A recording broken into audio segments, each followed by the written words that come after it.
नमस्कार, हम अफरोज। दोपहर 3 बजे के भोजपुरी समाचार में स्वागत बा। सबसे पहले प्रमुख समाचार। नेकपा नेपाल दाहाल पक्ष द्वारा निर्वाचन आयोग में दल के आधिकारिकता पेश। नामा चुनाव चिन्ह अपना सबके मिले के दावी। मिलमची आयोजना के सुरुंग में पानी पठाव के फेर परीक्षण करे के मिति अनिश्चित। प्राविधिक के रिपोर्ट के बाद ही बाकी काम होगी। बांस के विभिन्न सामग्री निर्माण करके आमदनी कर रहा विदेश से लौटल युवा सब। बाजार व्यवस्थापन में सहयोग करला आग्रह। अमेरिकी राष्ट्रपति जो बाइडेन द्वारा म्यांमार के सेना विरुद्ध कदम उठाव के चेतावनी। तत्काल सत्ता छोड़ेला आग्रह। राष्ट्रीय महिला लीग फुटबॉल में वालिंगा चंद्रपुर नगरपालिका भिड़ रहा। दोनों टीम जीत के खोजी में।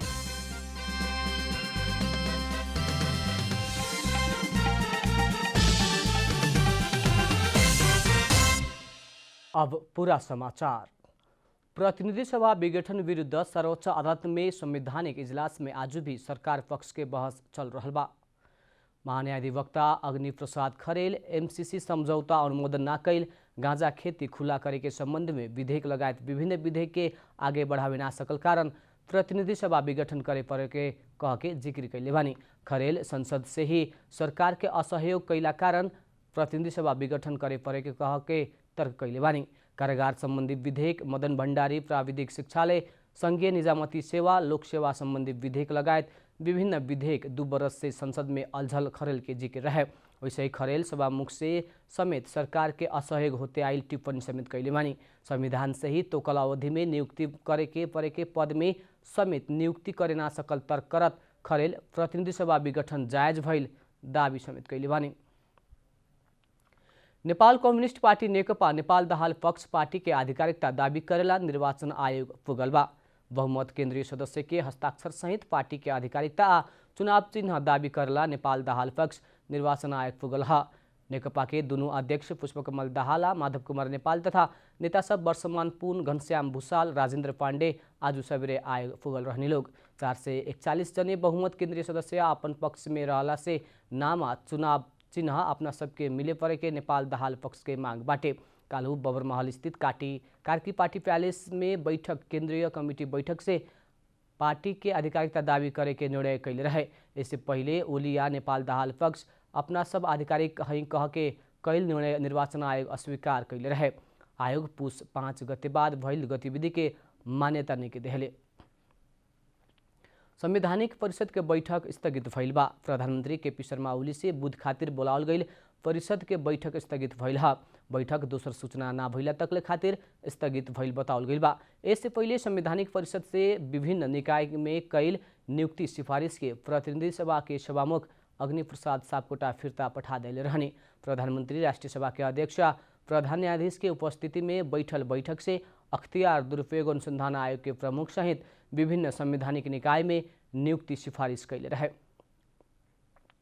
राष्ट्रीय गौरव के मिलमची खानेपानी आयोजना के सुरुंग में फेरू पानी पठाव के परीक्षण करे के मिति निश्चित होके ना सकला से अनियमितता बढ़ल बा। सुरुंग में मरम्मत के काम पूरा भइला पर भी विदेशी विज्ञ से पानी पठावल ठीक या बेठीक कह के अध्ययन हो रहल बा। ओकरा बाद ही फेरू परीक्षण करे के भइल बाटे।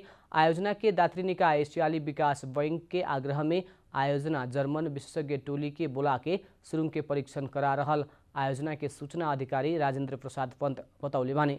पंत के मुताबिक बीतल बरस आषाढ़ में सुरुंग में भइल दुर्घटना बाद गेट निर्माण कैल भारतीय कंपनी गेट के फिर जड़ान कर चुकल बा। आयोजना थप सुधार के कुछ काम भी कर रहल बाटे।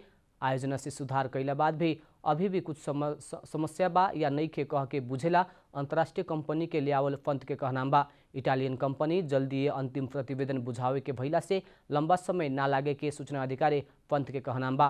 कंपनी एह से पहले देहल प्रतिवेदन में छोट छोट सुधार करे पड़े के भइला से भी बड़का समस्या ना भइल जनौले रहे। छोट किस्म के समस्या दिखाई देहला से ओकरा के सुधार के फिर परीक्षण में जायला समय ना लागे के पंत के कहनाम बा। भोजपुरी समाचार में अब छोट विश्राम।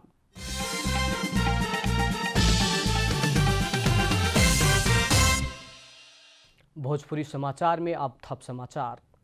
आज विश्व सिमसार दिवस नेपाल में भी विभिन्न कार्यक्रम करके मनावल जा रहा बा। सिमसार आ पानी कहे वाला नारा के साथ सन् 2021 के विश्व सिमसार दिवस मनावल जा रहा बा। पोर साल सिमसारा जैविक विविधता नारा के साथ दिवस मनावल गई रहे। विश्व सिमसार सूची में नेपाल के 10 गो सिमसार क्षेत्र दर्ता भइल बाटे।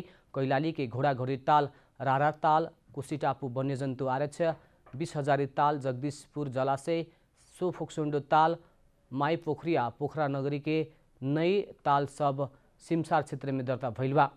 दिवस के अवसर में आज पोखरा में विशेष कार्यक्रम होके के भइल बा। 2 वर्ष पहले दुबई से कंचनपुर लौटल युवा बेत, बांस, अमृतसवा, निगांगलो से विभिन्न सामग्री निर्माण करके आमदनी कर रहा बारे। स्वदेश में ही रह के आमदनी करे के हेतु से भीमदत्त नगरपालिका के सागर क्षेत्री ई व्यवसाय में लागल बाड़न। कंचनपुर के भीमदत्त नगरपालिका के 29 वर्ष के सागर छेत्री अभी बिन्दवासनी बेत तथा बांस लघु उद्योग में व्यस्त बाड़न। स्वदेशी सामग्री के प्रयोग कैल जाओ, स्वदेश में ही रोजगारी के सृजना कैल जाओ कहे वाला उद्देश्य के साथ 52 लाख रुपया के लगानी में उद्योग स्थापना कैल छेत्री अभी 62 लाख बराबर के नाफा आर्जन कर चुकल बानी। लघु उद्योग संघ ही बिंध्या बटई कृषि फम्बी संचालन में लियावल क्षेत्री 350 बटई चिरई आ अन्य लोकल मुर्गा भी पालने बानी। उद्योग में काम करे वाला 30 जने के महीना के 15,000 से 30,000 तक आमदनी हो रहल बा।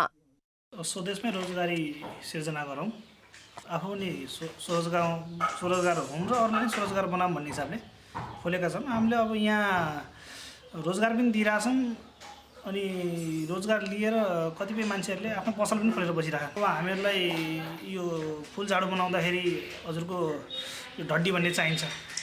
अब यो आरक्षहरूमा निकुञ्जहरूमा छ, त्यहाँबाट हामीलाई सजिलै यहाँ निर्यात गर्नको लागि दिएको भए हामी त्यो झाडु बनाउन हामीलाई सजिलो हुन्थ्यो। लॉकडाउन के समय में क्षेत्री झाड़ू के उत्पादन के लिए रहने राज्य द्वारा आपन उद्यम के सम्मान करके उत्पादित सामग्री के बाजार व्यवस्थापन करेला सहयोग कर देहला पर अपने सब में हौसला मिले के उद्यमी सागर के पिता लाल बहादुर छेत्री के कहनाम बाटे। हाम्रो पहिला त काम गर्ने मान्छे नपाइने, जो पनि इन्डिया जाउँ विदेश जाउँ, इन्डिया यो काम गर्ने हो नि इन्डिया विदेश जानै पर्दैन, यहीँ छ। हाम्रो प्रकृतिले यहीँ उम्रेको चिजहरू छ, यहीँ झाडपात छ, यहीँ जो चिजहरूलाई चाहिन्छ सबै यहाँ छ। मैले धेरैपल्ट प्रपोजल पेश गरेँ, गरेँ, अब किन भएन कसो भएन थाहा भएन। अब आएर हेरेँ भने किनभने एउटा एकदम जिम्मेवारी देशको जिम्मेवारी व्यक्तिले उद्घाटन गरेको कारखाना हो, लघु उद्योग हो। त्यही पनि अब किन भएन कसो भएन मैले त प्रपोजल त पेश गरेँ हो। उद्योग के जरूरी पड़े वाला कच्चा पदार्थ स्थानीय स्तर में उपलब्ध न भइला से पूर्वी जिला सबसे भी आपूर्ति करे पड़े के चुनौती बाटे। उद्योग में विभिन्न किस्म के घर सजावट से लेके कार्यालय में उपयोगी होके वाला टेबल, डाइनिंग टेबल, कुर्सी, फूल डाली लगायत के आकर्षक सामग्री सब बन रहल बा। अनि अब यहाँ अब अमृतसरहरू छैन, अमृतसरको खेती गर्न सरकारले कृषकलाई सहयोग गरेको भए हामीहरूले कृषकबाट सहज रूपमा अमृतसर यहाँ ल्याएर उत्पादन गर्न सक्थ्यौँ, झाडुहरू बनाउन सक्थ्यौँ। अहिलेसम्म स्थानीय सरकारबाट हामीलाई सहयोग चाहिँ केही पनि आएको छैन। एक दुईचोटि हामीले प्रपोजल बुझाएको पनि थियौँ, त्यस बापत हामीलाई अहिलेसम्म कुनै सहयोग आएको छैन सरकारबाट। हामीलाई स्थानीय सरकारले सहयोग आर्थिक रूपमा सहयोग गर्छ भने म प्रत्यक्ष रूपमा 30 जना युवालाई रोजगार दिन सक्ने क्षमता राख्छु। सागर क्षेत्री स्वदेश में संभावना न देख के विदेश जाए वाला युवा खातिर उदाहरण बनल बानी। कंचनपुर से धर्मराज कठायत की रिपोर्ट। अब आर्थिक समाचार।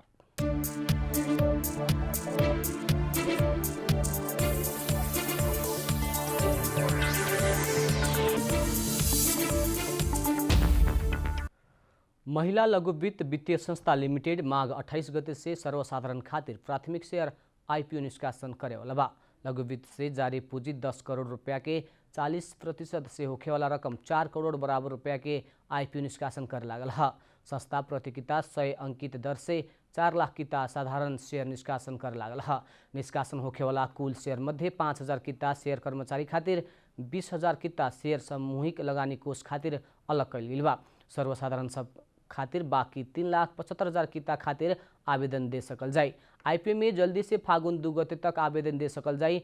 ओ अवधि में पूर्ण आवेदन ना पड़ला पर फागुन 12 गते तक निष्कासन खुला करे के लघु वित्त जनौले बा। लगानीकर्ता सब न्यूनतम 10 किता से अधिकतम 1000 किता तक आवेदन दे सकी। लघु वित्त के आईपीओ निष्कासन तथा बिक्री प्रबंधक नेपाल एसबीआई मर्चेंट बैंकिंग लिमिटेडबाटे लगानीकर्ता सब नेपाल धितोपत्र बोर्ड से स्वीकृति प्राप्त कैल संपूर्ण आसवा सदस्य बैंक तथा वित्तीय संस्था सब आ ओकर तय भइल शाखा कार्यालय सबसे आईपीओ में आवेदन दे सकल जाए। साथ ही मेरो शेयर सॉफ्टवेयर प्रयोग करके भी आवेदन दे सकल जाए। भोजपुरी समाचार में अब छोट विश्राम।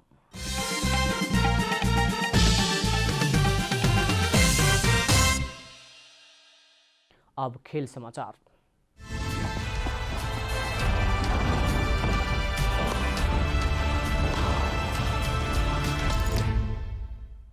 राष्ट्रीय महिला लीग फुटबॉल में आज एक खेल हो रहा बा। सादो बाटो स्थित इन्फा कॉम्प्लेक्स में जारी खेल में वालिंग नगरपालिका आ चंद्रपुर नगरपालिका बीच भिड़ंत हो रहा बा।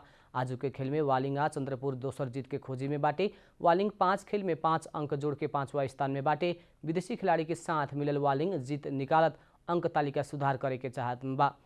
चंद्रपुर 5 खेल में 3 अंक जोड़ के 6ठा स्थान में बा। चंद्रपुर भी जीत निकालत अंक तालिका सुधार करे के लक्ष्य में बा। अंत में प्रमुख समाचार फिर एक बेर। नेकपा नेपाल दाहाल पक्ष द्वारा निर्वाचन आयोग में दल के आधिकारिकता पेश, नामा चुनाव चिन्ह अपना सबके मिले पड़े के दावी। मेलम्ची आयोजना के शुरू में पानी पेठाव की फिर परीक्षण करे के मिति अनिश्चित, प्राविधिक की रिपोर्ट के बाद ही बाकी काम होगी। बांस के विभिन्न सामग्री निर्माण करके आमदनी कर रहा विदेश से लौटल युवा सब बाजार व्यवस्थापन में सहयोग कर लाग रहा। अमेरिकी राष्ट्रपति जो बाइडेन द्वारा म्यांमार के सेना विरुद्ध कदम उठाव के चेतावनी, तत्काल सत्ता छोड़े लाग रहा। राष्ट्रीय महिला लीग फुटबॉल में वालिंग आ चंद्रपुर नगरपालिका भिड़ रहा, दोनों टीम जीत की खोजी में।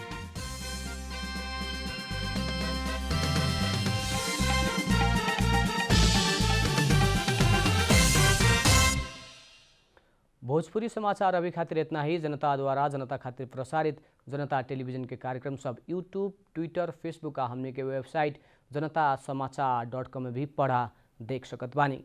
सूचना में अपने के सहभागिता, समय में समाचार हमने के प्रतिबद्धता। प्रणाम।